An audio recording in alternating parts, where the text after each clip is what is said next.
ఆ రుద్రాణి గురించి నీకు తెలియంది కాదు, నాకు తెలియంది కాదు. నోరు తెరిస్తే తను మాట్లాడేవన్నీ అబద్ధాలు, తను చేసేవన్నీ మోసాలు. ఇప్పుడు కూడా అమ్మని తీసుకొని వెళ్ళి అది అమ్మని అడ్డం పెట్టుకొని మనల్ని బెదిరించాలని చూస్తుంది. తన బెదిరింపులకి మనం భయపడ్డామంటే మనల్ని ఇంకా ఆడిస్తుంది. ఇలాంటి టైంలోనే మన మనసుకి ధైర్యం చెప్పుకోవాలి. నాకున్న ఒకే ఒక ధైర్యం అత్తయ్యేనండి. ఆవిడికి ఏదైనా జరిగితే నిజంగా నేను తట్టుకోలేను. ఆ రుద్రాణి బెదిరించడానికి అలా చెప్పినా ఆ బెదిరింపుల వెనకాల ఏం చేస్తుందోనన్న భయం నన్ను పట్టి పీడిస్తూనే ఉంది. రుద్రాణి గురించి మీకు బాగా తెలుసు. తను ఎంతకైనా తెగించే మనిషి. మీకోసం ఎన్నెన్ని పాపాలు చేసిందో, ఎన్నెన్ని ఘోరాలు చేసిందో మీకు కూడా బాగా తెలుసు. అలాంటి మనిషి ఇప్పుడు మీకోసం ఒక పెద్ద యుద్ధమే చేస్తోంది. ఆ యుద్ధంలో గెలవటానికి, మిమ్మల్ని దక్కించుకోవటానికి అత్తయ్య గారి ప్రాణాల మీదకి తీసుకొస్తే చంద్రిక, ఏంటిది? ఆ పరిస్థితి రాకూడదని ఆలోచిస్తున్నానండి.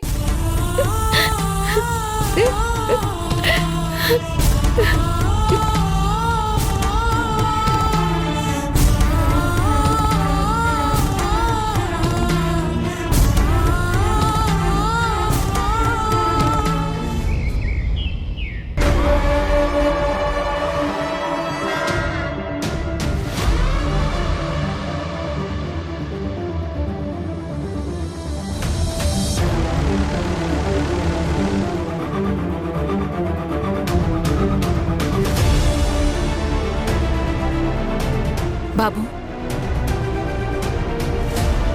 మీ అమ్మగారికి ఏం జరుగుతుందా అని భయపడుతున్నారా? అసలు ఇన్ని పాపాలన్నిటికీ కారణం నేనే బాబు. ఇందులో మీ తప్పే ఉంది. అలా కాదు బాబు, నిజంగానే తప్పంతా నాదే. ఎందుకంటే ఆ రుద్రాణి ఈ ఇంట్లో తిష్ట వేయటానికి కారణం నేను. తన మీద మీకు నమ్మకం కలిగి తను ఈ ఇంట్లో ఉండేలా చేసిందే నేను. అసలు ఈ ఇంటికి నేను మీ భానుమతి అమ్మగారికి చుట్టంగా వచ్చినా నన్నిక్కడికి పంపించింది ఆ రుద్రాణియే. ఈ విషయం మీ దగ్గర దాచి చాలా పెద్ద తప్పు చేశాను. తనిచ్చే డబ్బులకి కక్కుర్తిపడి తను చెప్పినట్లల్లా ఆడాను. ఈరోజు ఇలాంటి పరిస్థితి వచ్చిందంటే దానికి ఖచ్చితంగా కారణం నేనే బాబు. ఇదంతా నేను చేసిన పాపమే. నన్ను క్షమించమని అడగటానికి కూడా నాకు అర్హత లేదు బాబు. ఆ రోజు తను చెప్పబట్టే నేను మీరు తాగే పాలల్లో ఆ మందు కలిపాను. దానివల్ల మీకేం జరిగిందో తెలియకపోవటం వల్ల చంద్రికను అనుమానించారు. ఆ అనుమానం పెనుభూతమయ్యి మీ ఇద్దరి మధ్య మనస్పర్ధలు సృష్టించింది.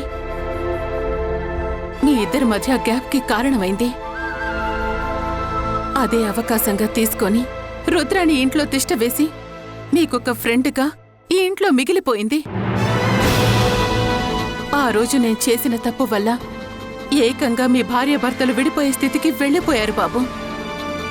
నేనప్పుడే గనక నిజం చెప్పుంటే మీరు రుద్రాణిని మెడపట్టుకుని బయటికి గెంటేసేవారు. ఇది మీ తప్పు కూడా కాదులే నీరజ గారు.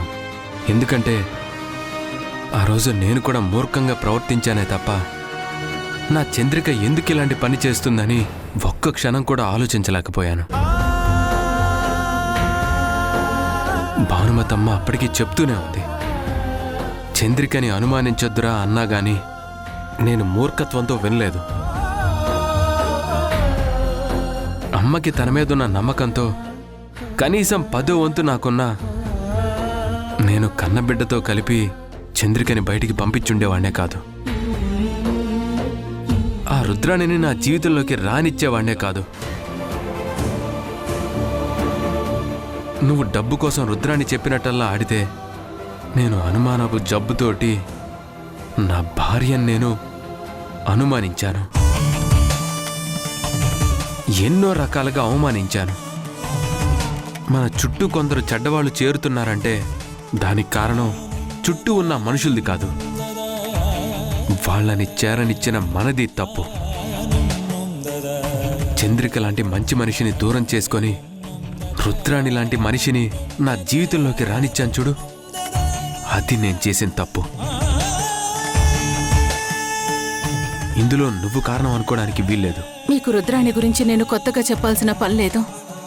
కానీ రుద్రాణి మీ అమ్మగారిని ఏదైనా చేస్తుందన్న భయం మాత్రం నన్ను పట్టి పీడిస్తూ ఉంది. మీరే నిర్ణయం తీసుకున్నా కానీ త్వరగా తీసుకోండి బాబు. మీనాక్షి గారిని మాత్రం ప్రాణాలతోటి ఇంటికి తీసుకురండి. మీనాక్షి గారికి ఏదైనా జరిగిందంటే దానికి కారణం నేనే అవుతాను. నేను కూడా ఆమెతో పాటే ప్రాణాలు తీసుకుంటాను బాబు.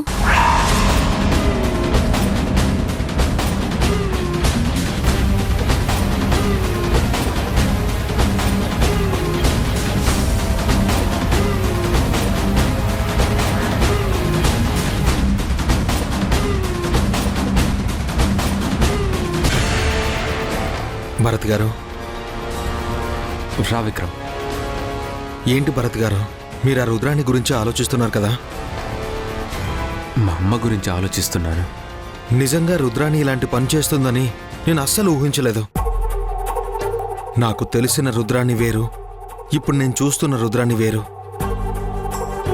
ఈ రుద్రాణిని ఇంకా మనం క్షమించకూడదండి.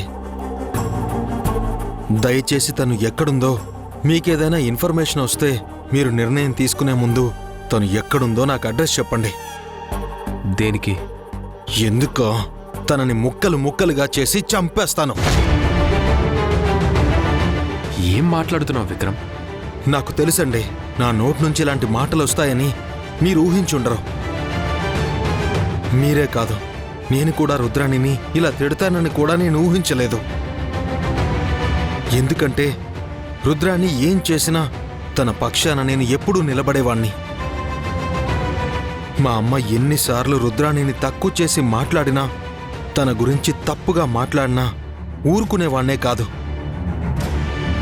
రుద్రాణి అంటే నాకు ప్రాణం, రుద్రాణి గురించి నీకేం తెలుసు అని గట్టిగా వాదించేవాణ్ణి.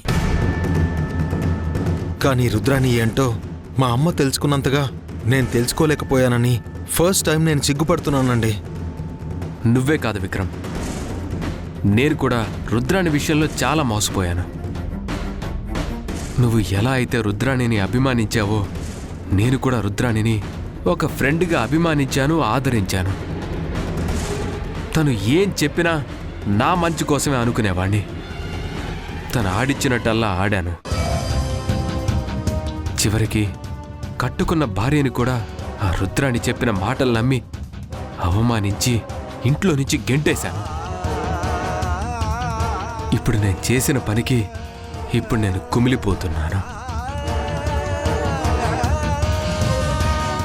ఎప్పుడైనా మోసం చేసే వాళ్ళదే తప్పు కాదు విక్రమ్, మోసం చేయించుకున్న వాళ్ళదే తప్పు. అవునండి, మీరు చెప్పింది నిజం. మోసం చేసేవాడిది తప్పు కాదు, మోసపోయేవాడిదే తప్పు. అలాగే జరిగిన మోసాన్ని సరిదిద్దుకోవడం కూడా మనకున్న హక్కు. అందుకే నన్ను నేను సరిదిద్దుకోవాలనుకుంటున్నాను. కొన్ని సంవత్సరాలు రుద్రాణిని ప్రేమించినందుకు, నేను మోసపోయినందుకు నాకు పరిహారంగా రుద్రాణి ప్రాణాలు తీయాలనుకుంటున్నాను. దయచేసి తన గురించి ఏమాత్రం ఇన్ఫర్మేషన్ దొరికినా నాకు చెప్పండి.